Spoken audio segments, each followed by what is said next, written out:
Dr. Chanchis and the whole PPO staff, everybody who's on the platform, you are all welcome on the meeting of the Standing Committee on Appropriations. It's our first meeting in this year. Perhaps it's opportune for me to say compliments of the new season and all of the best.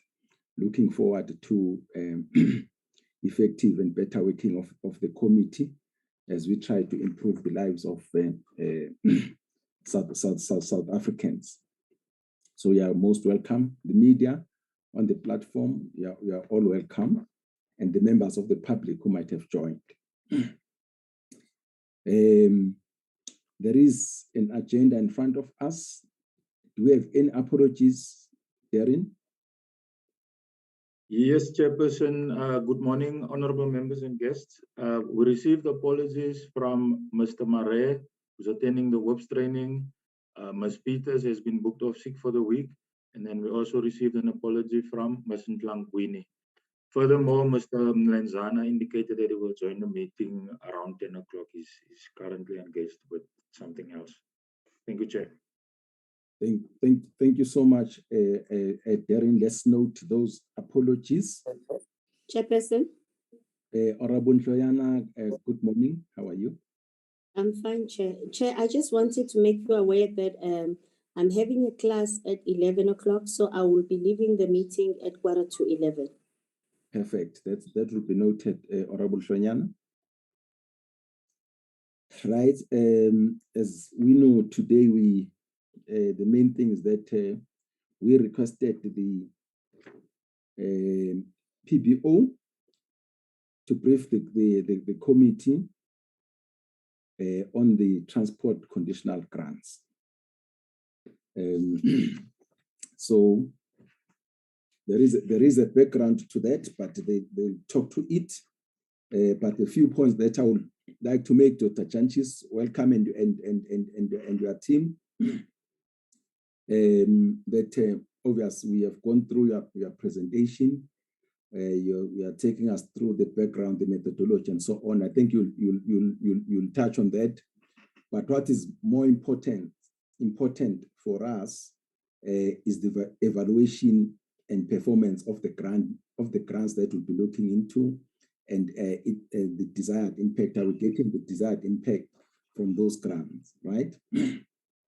I think it's also very important that when you deal with each and every of those grants, you stress the objective of each grant.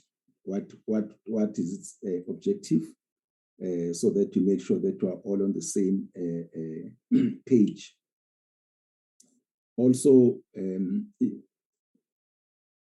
to say what can be done for better outcomes. Also would like to do that, because that's the main thing. It's not just that we want to look at these grants. We are more interested on the objectives and to say what can be done better, or perhaps what are the challenges.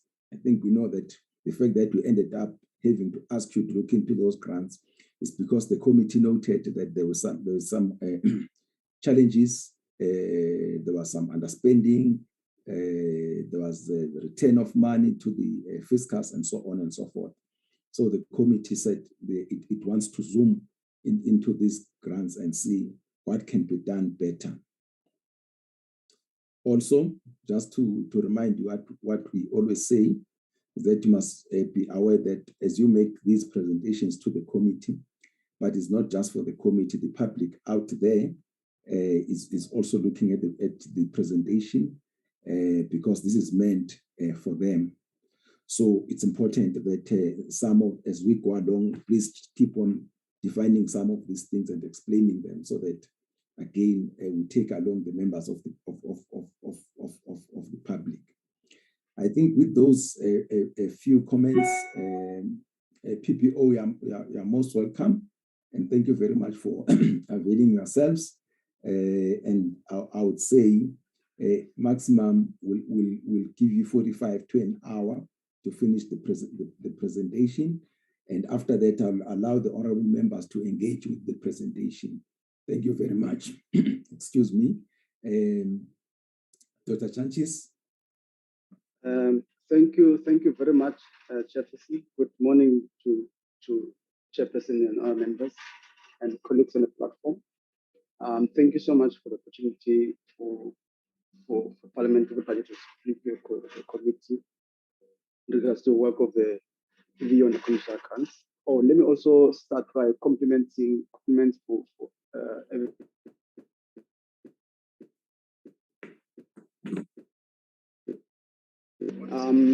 I'll do the introduction, Chairperson, of the presentation and the colleagues. I'll do the introduction and share some of the background about the issues around the transport sector. Also, Dr. Mapida Sekatan will zoom in specifically on the issues that we raised on the commercial grants.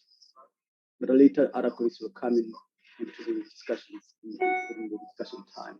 I think there's a presentation outline, and then I think we'll go to the first slide. I think the presentation is really, Chair, talking to the points that you raised.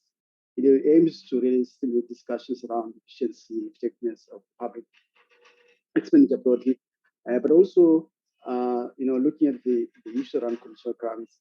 We have been looking at these commercial grants for years, because they form a significant part of government expenditure, and there are some of the easier targeted expenditure with particular areas. So over the years, we've done some work around commercial grants and looking at how they are used to realize the NDP goals. And we continue to look at those, and we'll be happy to get further input from the chairs in specific areas from the government regard. The brief focus on commercial grants for the sector of transport in particular, using financial performance reports and plans submitted and published by government. But also, what you remember, we have sent out the brief sometime last year, but now we have updated it with the latest numbers, the latest published information. We realized that brief we sent last year, the brief we're doing now has more actual information based on the information that's later in the year. So we look at some of the issues, background issues around the transport function, but also looking at the funding models of transports and reporting on performance on the grants itself. Next slide. Budget allocated. We know members will remember that budget allocated to other spheres, either as a conditional grant or non-conditional grant. There are clear formulas that set out how the conditional grants or how unconditional grants are allocated to spheres of government, take into account those measures supplementing the funding programs of functions funded by provincial budgets, but also for a particular purpose, either in the local sphere and in the provincial sphere or in the national sphere. And we've seen there has been a lot of discussions around the conditional grants for time. We've seen some of them been making way for budget cuts over time, but you often raise a point whether has there been realization of the objectives there. So it's very important that the committee give us the opportunity to share these inputs. We look at these four grants in particular, which are located to provinces, local government, and this is what the presentation focuses on. Chair, I think we can go to the next slide, Maria. I think my opening comments, I just really summarize around the background sections, which I don't want to spend too much time on it, because just to set context of the discussion around this, broadly within the micro structure of where economy and society is, I think members of parliament realize that these background slides are not in the brief we sent out, but I thought just put it out there as some of the opening comments that shouldn't just be on my notepad there. There has been realization that transport is an important role player within the economic recovery and development globally, but also in our context, it plays a very important role in the economy. Because really, what it does, Chair, members, it provides meaningful mobility for most of the population in pursuit of economic participation. So it becomes very important vehicle towards economic participation. There's a link between the developing and maintenance of infrastructure and having effective and efficient transport system, which enables creation of jobs, enable efficiency across the economy as a whole. Transport and related infrastructure and mobility and community contributes to achievement of our MTSF set out Priority 2, which talks about transformation and job creation. So really, it's very important to recognize it in this space and zooming in down to specific conditional grants when you look at the proposals that are set out. A clear policy on public transport is important for sustainable economic growth and development for any country. And what we've seen in our country, really, the picture in South Africa around the land-based transport is really about, there's still a lot of focus on taxis playing a very important role, account for 60% of the commuters and the bus and the other rail playing a specific role as well in that regard. So there's a real sense of trying to ensure infrastructure in place to boost these other major public transport to really support the society at large. Next slide. Despite these commuter distributions, as I showed there in the previous slide, there's evidence that there is a skewed relationship between the ridership levels and subsidy funding. In that, despite the investment of government in form of the subsidies in some of the major where subsidies are allocated, mini bus still plays a very important space in the transport in the economy, transport economy as a whole, particularly based on the land-based transport system. Inequality in the system shows that the rail network is limited in many provinces as well. And this also, again, shows that around 40% of the subsidies which related to supporting the transport are largely benefiting fewer provinces because of particularly those who have a large network of rail in that regard, which with expense of rural and small cities in that regard. Given the shortcomings of subsidies in the bus and train, certainly, as I said earlier on, taxis have been peddling very particularly in that area, and that requires really the thinking around that. How to ensure that the policy or the debate, the discussion around ensuring transport system is efficient in supporting the economy, how the subsidies are made in a way that they support or the grants are used up in a way that they realize objectives as set out in the policy development. The last slide on the next slide, Lilia.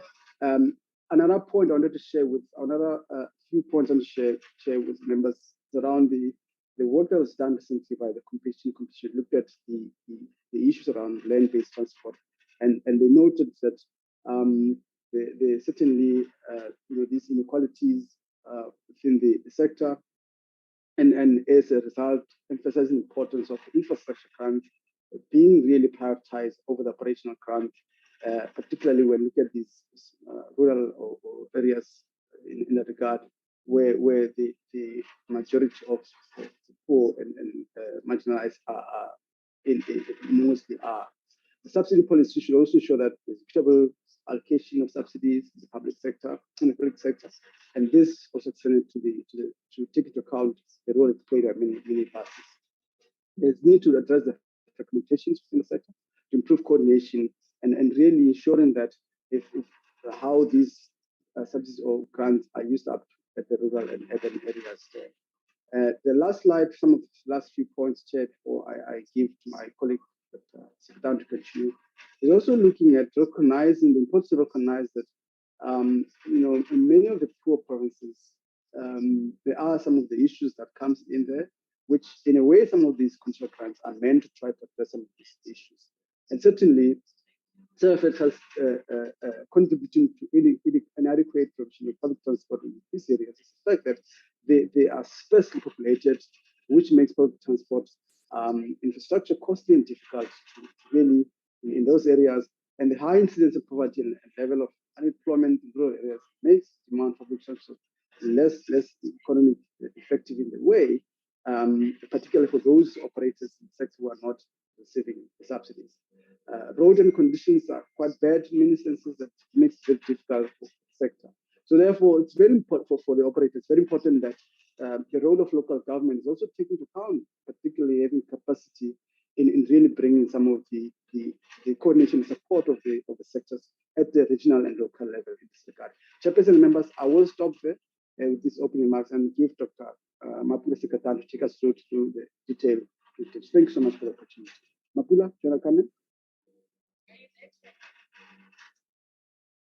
Thank you, Dr. Janjis.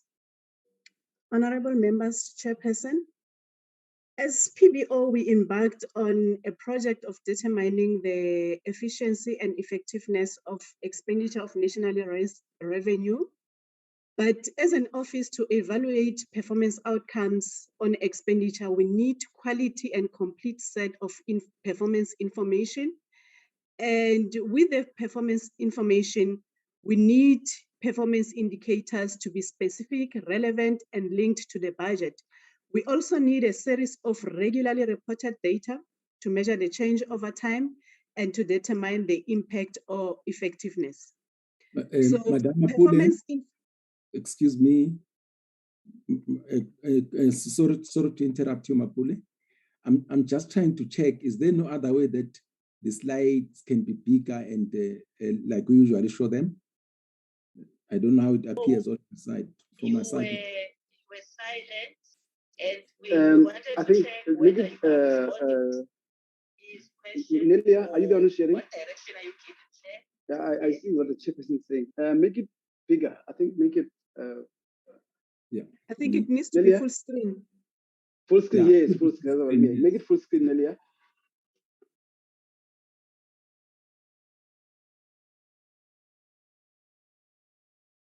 Nelia here asks, Darren, are you able to put them, to flag them for us and put them big screen, Darren? Nelia? Yep. Chairperson, Nelia, I made Nelia a co-host, so she's the one sharing the slides. Yeah, But- that's better. Do you need what is appearing on the left, or just have the slide full in there? Excellent, excellent. Just make a full screen slideshow and save Yeah. full screen, Nelia.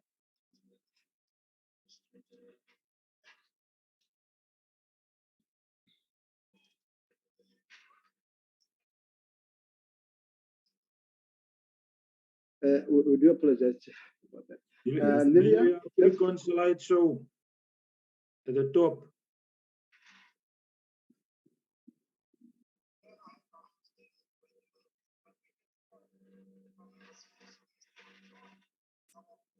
let me call her. I'm just going to call her.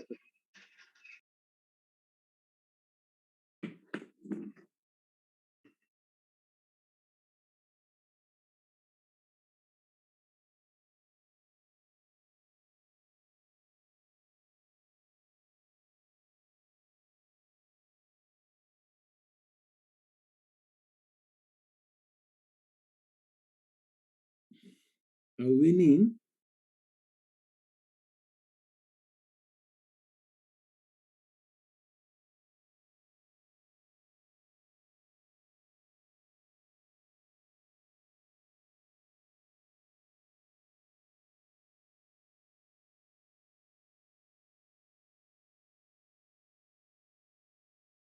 So Tanelia,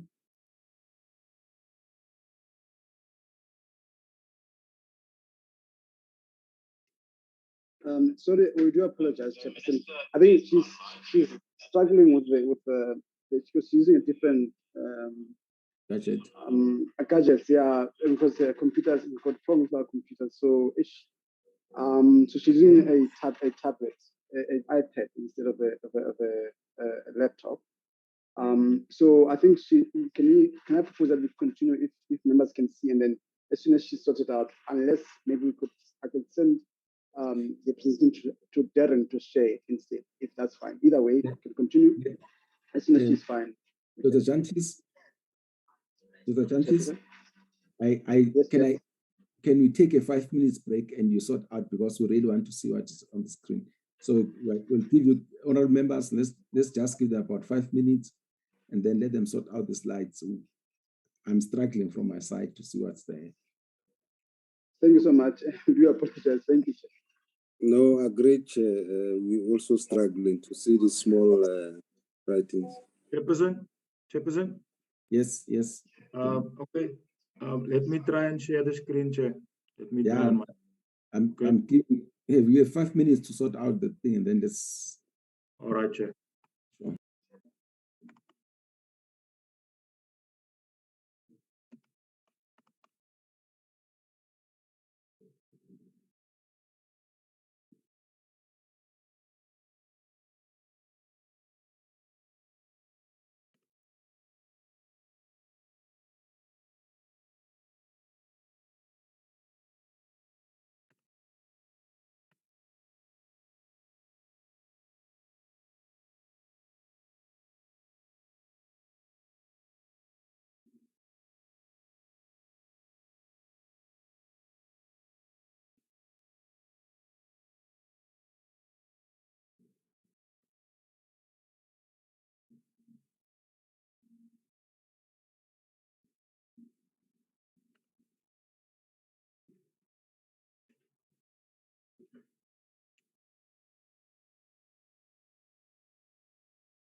Thank you, Darren. Thank you so much, Darren. It's 23 minutes past 9.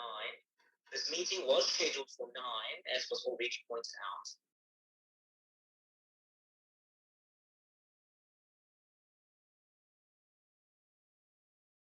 Dr. Jancis, please indicate the slide. Slide 10, Darren. Previous, this one, yes.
Honorable members,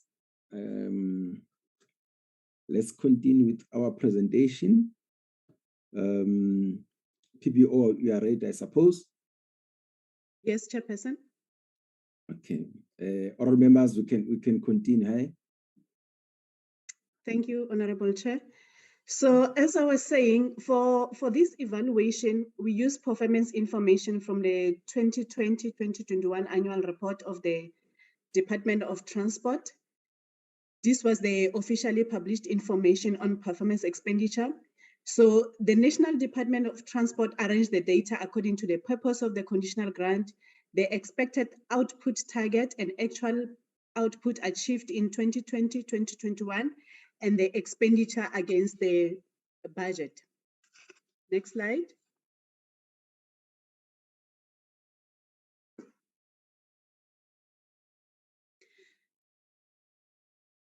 So what happens, Chairperson and honorable members, is that last year we did a brief on the performance of conditional grants for the Department of Transport, which we distributed to the committee in November. So with that brief, what happened was that it was based on the 2019-2020 performance information.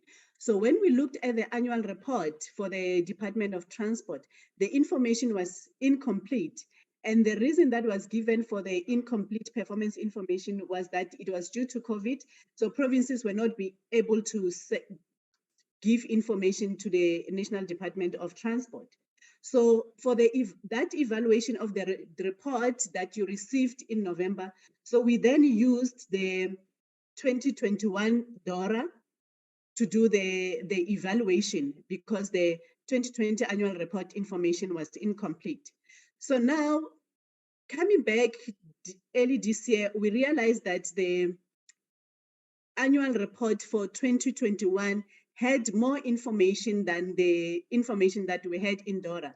So we then updated the report that you had in November 2021 with the 2020-2021 information or information from the annual report, which was audited data. So this presentation is therefore based on the updated brief that has been circulated together with this presentation. Next slide. So in the analysis, or the Department of Transport has 4 provincial grants that we're going to look at. The first one is the Provincial Road Maintenance Grant. So like the chairperson requested that we give the purpose of the grant. So in terms of this grant, the Provincial Road Maintenance Grant, the purpose of the grant is to supplement provincial investment for road infrastructure maintenance, to ensure that all roads are classified as per the Road Infrastructure Strategic Framework for South Africa, and to implement and maintain road asset management systems, to supplement provincial projects for the repair of roads and bridges damaged by unforeseen accidents, including natural disasters, and to improve road safety with a special focus on pedestrian safety in rural areas. This information, the purpose of the grants are not in the presentation, but they are there in full in the report that was also distributed. So in terms of the evaluation, the projected outcomes that we found on the department is to improve the condition and lifespan of provincial roads, and to improve the rate of employment and community participation through labor-intensive construction methodologies and skills development through delivery of roads infrastructure projects. So the projected outputs are developed to monitor activities on planning, physical performance, job creation, and contractor development. So in terms of this grant, 10.47 billion was transferred specifically for the Provincial Road Maintenance Grant. And from that, only 9.94 billion was spent by provinces by the end of the financial year. So the underspending, according to the department, was due to reprioritization and repackaging of projects by the Limpopo Department of Public Works, Roads and Infrastructure as a result of advertisement of tenders. The department also reported total actual outputs, but did not provide projected targets.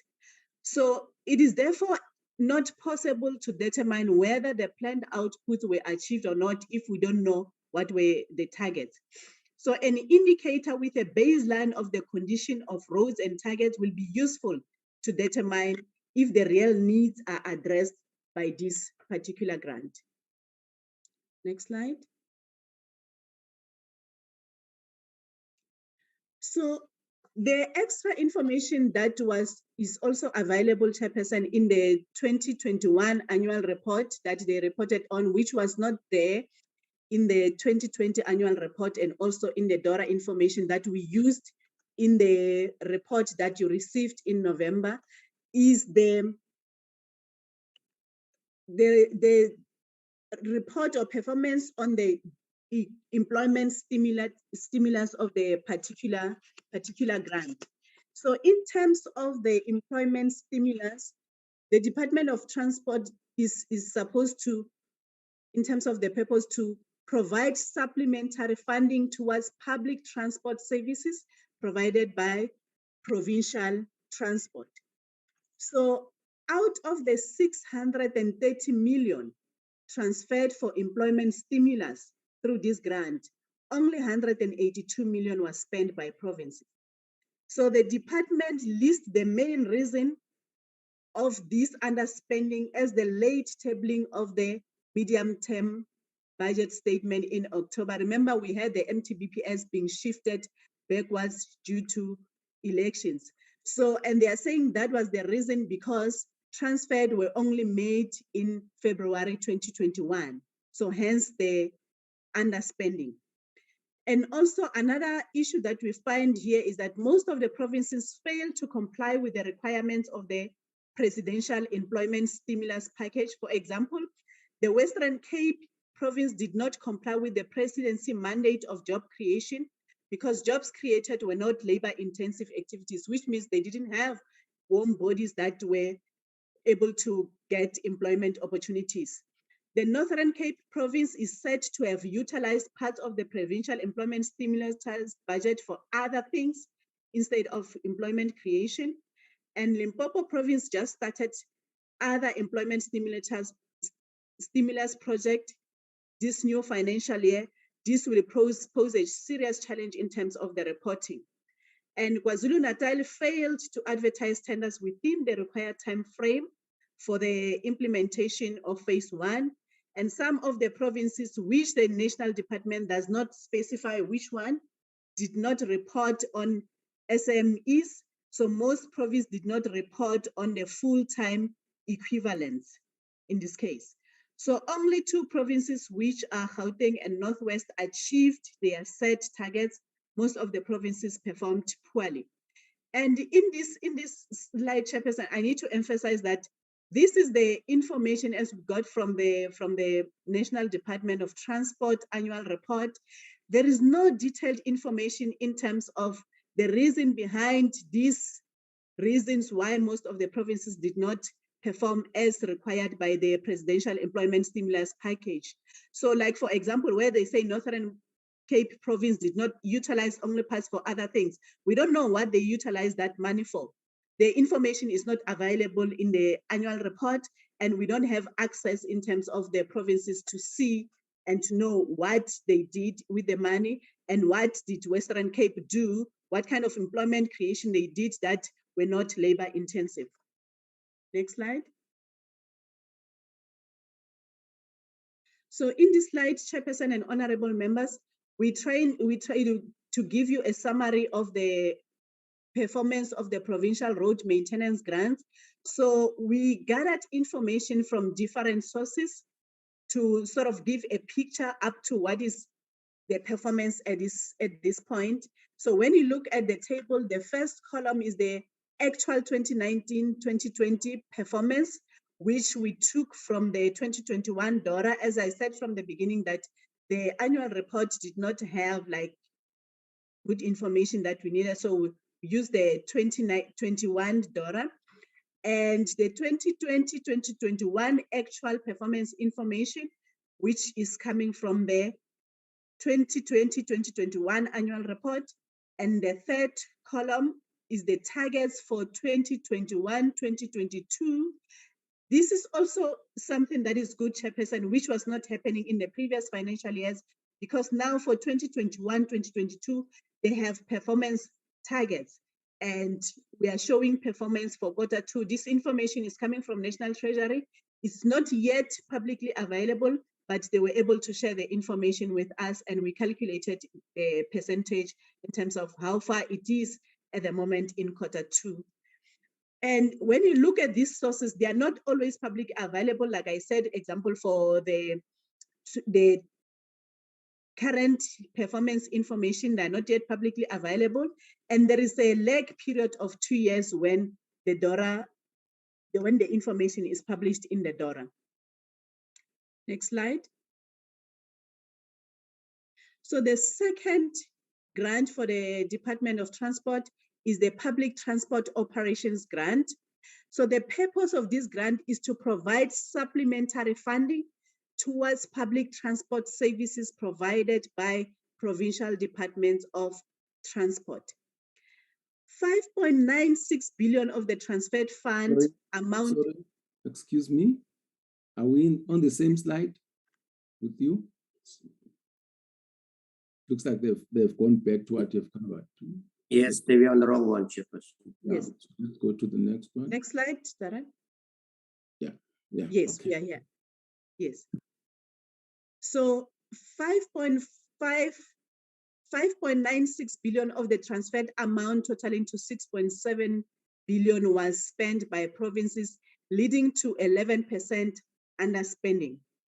So the reduced spending or the underspending emanated from COVID-19 lockdown restrictions affecting operation. For example, 50% of the buses were not operating, resulting in non-spending. And in Gauteng, the Meyaten and the Ekurhuleni contracts were not operating due to operators withdrawing services.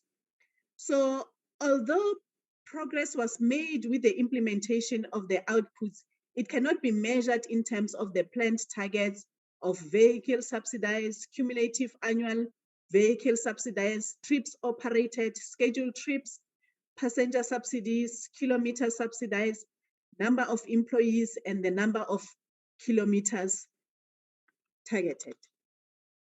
Next slide.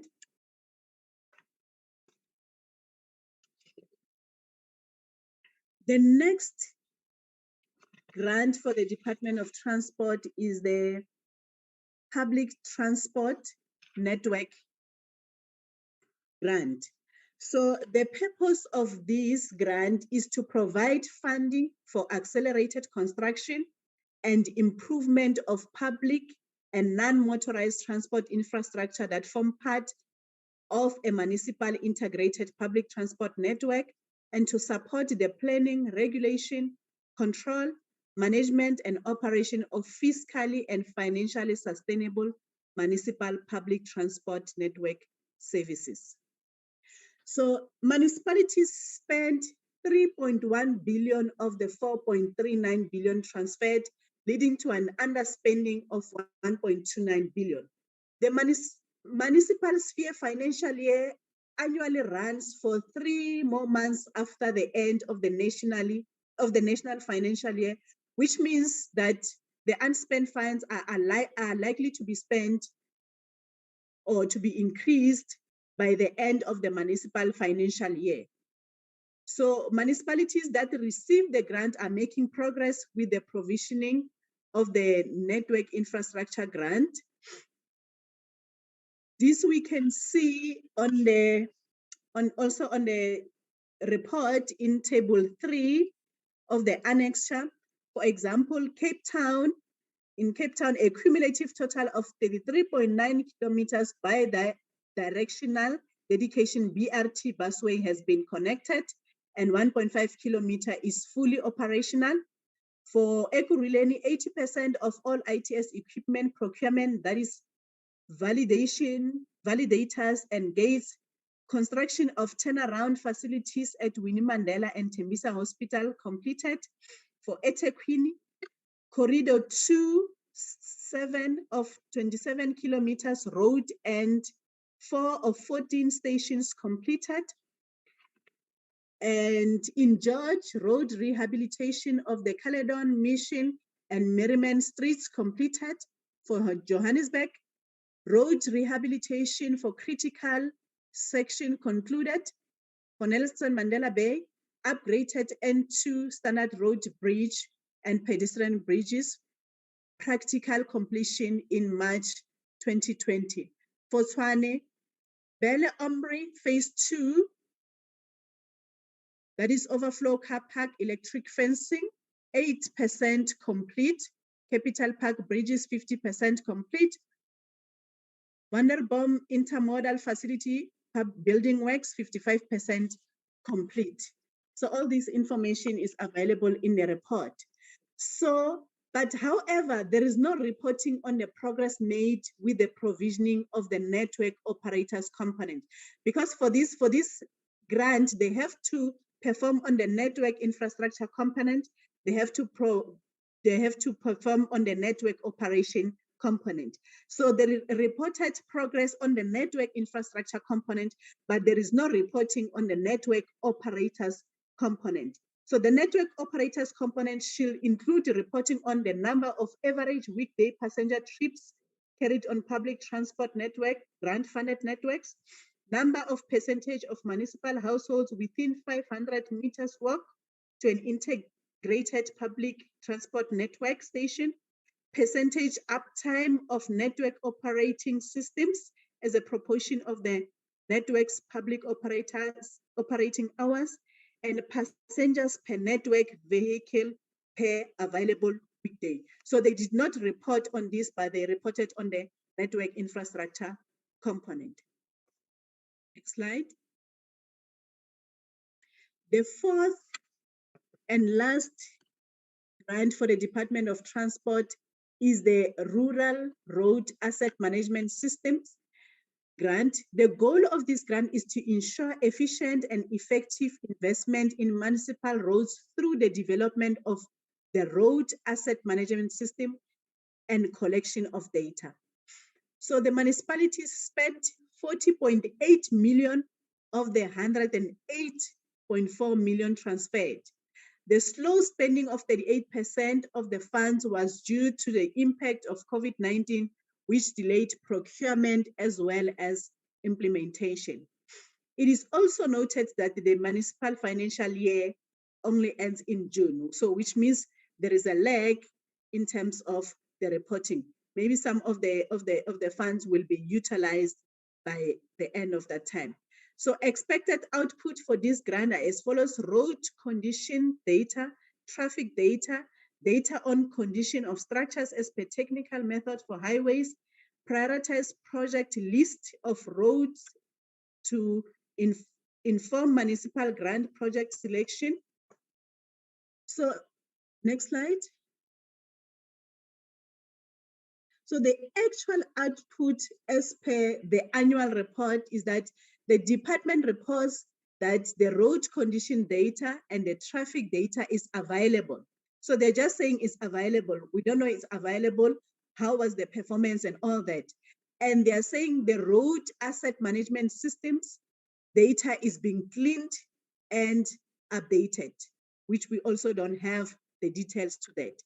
So the following are some of the challenges encountered according to the department in the program.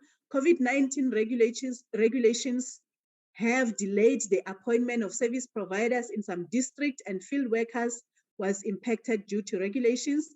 The ownership of the program by municipalities, as most times data is hosted by service providers instead of districts. Involvement of some local municipalities in the program, delays by district municipalities to procure technical services on time, long before expiry of the contract, handing over of graduates by outgoing service providers when the contracts come to an end to district municipalities and the newly appointed service providers. Next slide. So in conclusion, Chairperson and honorable members, we're saying in the financial year 2020, 4 conditional grants were transferred to provinces and municipalities by the National Department of Agriculture, which are the Provincial Road Maintenance Grant, the Transport Operations Grant, Public Transport Network Grant, and Rural Asset Management Grant.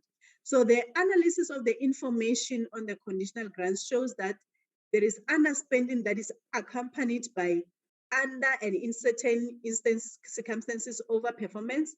Performance on outputs or indicators were not well defined, poor or no reporting on actual non-performance information, no targets were set for outputs, so there was incomplete performance information still again in the annual report, and the lack of proper information on conditional grant, performance information in the annual report of departments in general makes it difficult for Parliament to determine the effectiveness of expenditure and the impact of outputs delivered by provincial department.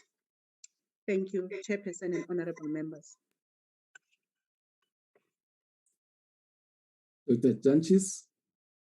Thank you so much.